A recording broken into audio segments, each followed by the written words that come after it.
জানিয়ে দিব হাতে থাকা গুরুত্বপূর্ণ আপডেট বাংলা সংবাদ। প্রথমেই সংবাদ শিরোনাম। দেশকে পুরোপুরি পরনির্ভরশীল করে ফেলেছে আওয়ামী লীগ, বলেছেন নজরুল ইসলাম খান। এরপর জানিয়ে দিব বিএনপির কারণে স্বাস্থ্য ব্যবস্থায় স্থবিরতা নেমে আসে, বলেছেন প্রধানমন্ত্রী। আরও জানিয়ে দিব দুকুল হারানো নেতাদের কি দলে ফেরাবে বিএনপি। এদিকে হাসান মাহমুদ ও ডোনাল্ড লুর বৈঠক, যেসব আলোচনা হলো। এবং সর্বশেষ জানিয়ে দিব উপজেলার নির্বাচন বর্জনের সমর্থনে রাজধানী বিজয়নগরে রিজভির লিফলেট বিতরণ। শুনছিলেন সংবাদ শিরোনাম, এখন বিস্তারিত। তবে অনুরোধ থাকবে ভিডিওতে একটি লাইক করে দিন এবং কমেন্ট করে জানিয়ে দিন আপনার মূল্যবান মতামত। দেশকে পুরোপুরি পরনির্ভরশীল করে ফেলেছে আওয়ামী লীগ, বলেছেন নজরুল ইসলাম খান। সরকারের উৎপাদন করার চেয়ে আমদানি করার চাহিদা বেশি মন্তব্য করে বিএনপির স্থায়ী কমিটির সদস্য নজরুল ইসলাম খান বলেছেন, দেশকে এখন পুরোপুরিভাবে পরনির্ভরশীল করে ফেলেছে আওয়ামী লীগ। তিনি বলেন, দেশ এখন দুশ্চিন্তার মধ্যে দিয়ে যাচ্ছে। কোনো দিক থেকে আমরা ভালো কিছু দেখছি না। দেশে ব্যাংক লুট হয়ে যাচ্ছে, কিন্তু কোনো বিচার হচ্ছে না। দেশে রিজার্ভ কমে যাচ্ছে, কিন্তু সরকার এখন ঋণ করে রিজার্ভ বাড়ানোর চেষ্টা করছে। আমাদের রফতানির আয় এখন হুমকির মুখে। আমাদের দেশে গ্যাসের সন্ধান করে মানুষের চাহিদা মেটানোর চেয়ে গ্যাস আমদানি করার চাহিদা সরকারের বেশি। আজ বুধবার জাতীয় প্রেস ক্লাবের মাওলানা আকরাম খাঁ হলে বাংলাদেশ লেবার পার্টির উদ্যোগে বাংলাদেশ লেবার পার্টি প্রতিষ্ঠাতা মাওলানা আব্দুল মতিনের ২৮তম মৃত্যুবার্ষিকীতে ভোটাধিকার প্রতিষ্ঠায় জাতীয় ঐক্য শীর্ষক আলোচনা সভায় তিনি এসব কথা বলেন। নজরুল ইসলাম খান বলেন, দেশে লোডশেডিং হচ্ছে, আর অন্যদিকে ক্যাপাসিটির নামে কোটি কোটি টাকা নিয়ে যাওয়া হচ্ছে। এই লুটপাটের মাসুল দিতে হচ্ছে জনগণকে। সারা দুনিয়ায় তেলের দাম কমে গেলেও আমাদের দেশে তেলের দাম বেড়ে গেছে। দেশে বেকারের সংখ্যা বেড়ে গেছে। জিনিসপত্রের দাম হু হু করে বেড়ে যাচ্ছে। আমাদের দেশের গবেষকরা বলছেন, প্রতি বছর দেশে গরিবের সংখ্যা বাড়ছে, শিশু মৃত্যুর হার বাড়ছে। জিনিসপত্রের দাম বাড়ানোর মানে হলো প্রকৃত মজুরি কমে যাওয়া। এই সরকার কোনো কিছুর পরোয়া করে না। তিনি আরো বলেন, এদেশের সাধারণ মানুষ বড় কষ্টে আছে। আমাদের ১৬টা চিনিকল ছিল, এখন বর্তমানে মাত্র ৭টা আছে, কিন্তু সেগুলো তেমন ভালো নয়। আমরা পরনির্ভরশীল হয়ে গেছি। আজকে উৎপাদন করে চাহিদা মেটানোর চেয়ে আমদানি করে চাহিদা মেটানোর চেষ্টা করা হচ্ছে। এ দেশটাকে একেবারে পরনির্ভরশীল করে ফেলা হয়েছে। যে দেশের পরিস্থিতি এমন হয়, ওই দেশকে কোনো মতে ভালো দেশ হিসেবে গণ্য করা যায় না। দেশকে বাঁচাতে হবে। যারা দেশকে সর্বনাশের দিকে ঠেলে দিয়েছে, তাদের হাত থেকে দেশকে রক্ষা করতে হবে। বিএনপির কারণে স্বাস্থ্য ব্যবস্থায় স্থবিরতা নেমে আসে, বলেছেন প্রধানমন্ত্রী। প্রধানমন্ত্রী শেখ হাসিনা বলেছেন, ২০০১ থেকে ২০০৮ পর্যন্ত আমরা সরকারে ছিলাম না। ২০০১ সালে বিএনপি সরকার ক্ষমতায় এসে সব কমিউনিটি ক্লিনিক বন্ধ করে দেয়। আমাদের দেশের মানুষ প্রাথমিক যে স্বাস্থ্য ব্যবস্থা পাবে, সেই সুযোগটা বন্ধ হয়ে যায়। এর ফলে আমাদের জনসংখ্যা এবং স্বাস্থ্য ব্যবস্থায় স্থবিরতা নেমে আসে। বুধবার হোটেল ইন্টারকন্টিনেন্টালে ICPD 30 global dialogue on demographic diversity and sustainable development শীর্ষক আন্তর্জাতিক সম্মেলনে প্রধান অতিথির বক্তব্যে তিনি এসব কথা বলেন। প্রধানমন্ত্রী বলেন, ১৯৯৬ সালে দীর্ঘ সংগ্রামের পর আওয়ামী লীগ সরকার গঠন করে।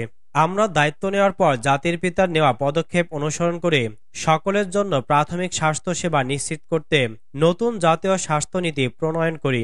বিশেষ করে মা ও শিশু স্বাস্থ্যসেবা নিশ্চিত করার জন্য তৃণমূল পর্যায়ে স্বাস্থ্যসেবা পৌঁছানোর জন্য সারা দেশে ১৮,০০০ কমিউনিটি ক্লিনিক স্থাপন কাজ শুরু করি।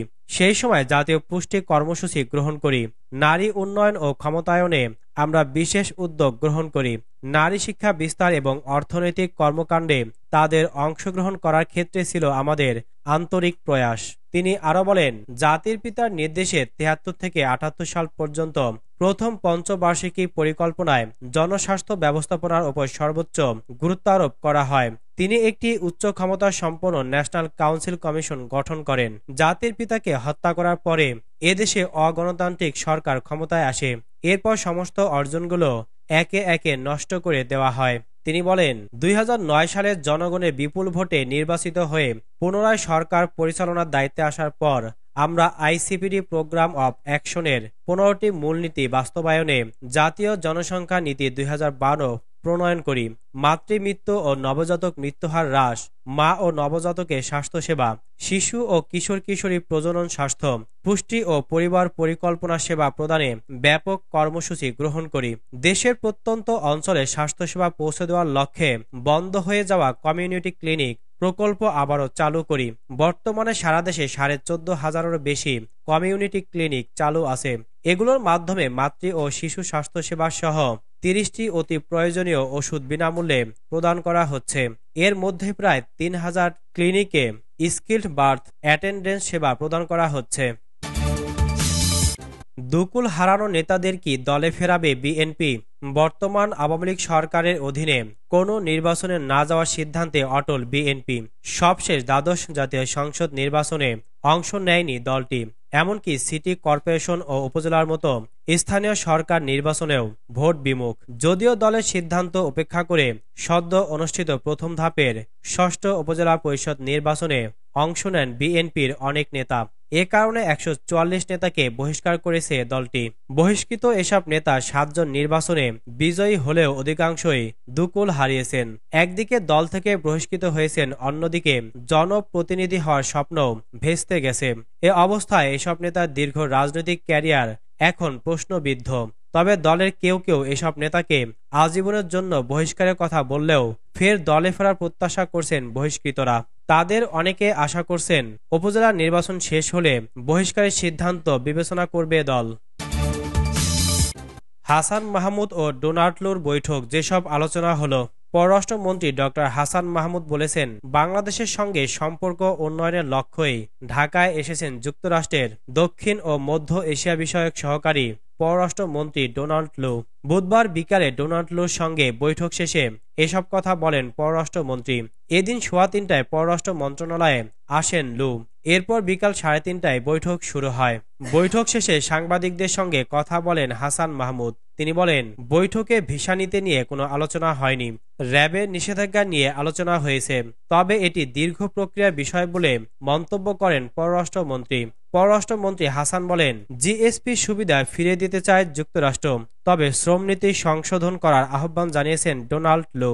এর আগে পররাষ্ট্রমন্ত্রী ডক্টর হাসান মাহমুদের সঙ্গে বৈঠক শেষে ডোনাল্ড লু বলেন, যুক্তরাষ্ট্র বাংলাদেশে অবাধ, সুষ্ঠু এবং সহিংসতা মুক্ত নির্বাচন অনুষ্ঠানের জন্য কঠোর পরিশ্রম করেছিল। আমরা সামনের দিকে তাকাতে চাই, পেছনের দিকে নয়। আমাদের সম্পর্ককে মজবুত করার জন্য উপায় বের করতে চাই। এজন্য আমি মন্ত্রীর সঙ্গে কথা বলেছি। আমাদের দুই দেশের মধ্যে অনেক গুরুত্বপূর্ণ ইস্যু আছে, যেমন র্যাবের উপর নিষেধাজ্ঞা, শ্রম আইনের সংস্কার, মানবাধিকার এবং ব্যবসায়িক পরিবেশ সংস্কার। এ সম্পর্ক জোরদার করার জন্য আমাদের ইতিবাচক দিক নিয়ে সহযোগিতা বাড়াতে হবে। উপজেলার নির্বাচন বর্জনের সমর্থনে রাজধানী বিজয়নগরে রিজভির লিফলেট বিতরণ। বুধবার সচেতনতামূলক লিফলেট বিতরণ করেন বিএনপি সিনিয়র যুগ্ম মহাসচিব অ্যাডভোকেট রুহুল কবির রিজভির নেতৃত্বে বিএনপি ও এর অঙ্গ সহযোগী সংগঠনের নেতৃবৃন্দ। এ সময় আরও উপস্থিত ছিলেন বিএনপি স্বাস্থ্য বিষয়ক সম্পাদক ডাক্তার মোহাম্মদ রফিকুল ইসলাম সহ অর্থনৈতিক বিষয়ক সম্পাদক মাহমুদুর রহমান সুমন, সদস্য অধ্যাপক আমিনুল ইসলাম, হবিগঞ্জ জেলা বিএনপি ভারপ্রাপ্ত আহ্বায়ক ও মিডিয়া সেলের সদস্য শাম্মী আক্তার, মৎস্যজীবী দলের সদস্য সচিব আব্দুর রহিম, কেন্দ্রীয় স্বেচ্ছাসেবক দলের সহসভাপতি ডাক্তার জাহিদুল কবির, সাবেক যুগ্ম সম্পাদক আশরাফুর রহমান, সাদ্রেস জামান, যুব দলের সাহিত্য ও প্রকাশনা সম্পাদক মেহবুব মাসুম শান্ত, ছাত্রদল কেন্দ্রীয় সহসভাপতি তারেকুজ্জামান তারেক, ওমর ফারুক কাউসার, যুগ্ম সাধারণ সম্পাদক তৌহিদুর রহমান আওয়াল, সহ সাংগঠনিক সম্পাদক সাদেক হাসান, ঢাবি ছাত্রদলের সাবেক সাংগঠনিক সম্পাদক মাসুদুর রহমান মাসুদ, যুগ্ম সম্পাদক রাজু আহমেদ, তিতুমির কলেজ ছাত্রদলের সাধারণ সম্পাদক ইমাম হোসেন, ঢাকা উত্তর জেলা ছাত্রদলের সাবেক সদস্য সচিব সজীব রায়হান, তিতুমিরের যুগ্ম সম্পাদক মোহাম্মদ রাকিবুল ইসলাম, মৎস্যজীবী দলের যুগ্ম আহ্বায়ক ওমর ফারুক পাটোয়ারি, ঢাকা কলেজ ছাত্রদলের সহ সাধারণ সম্পাদক শাহপরান সহ নেতৃবৃন্দ।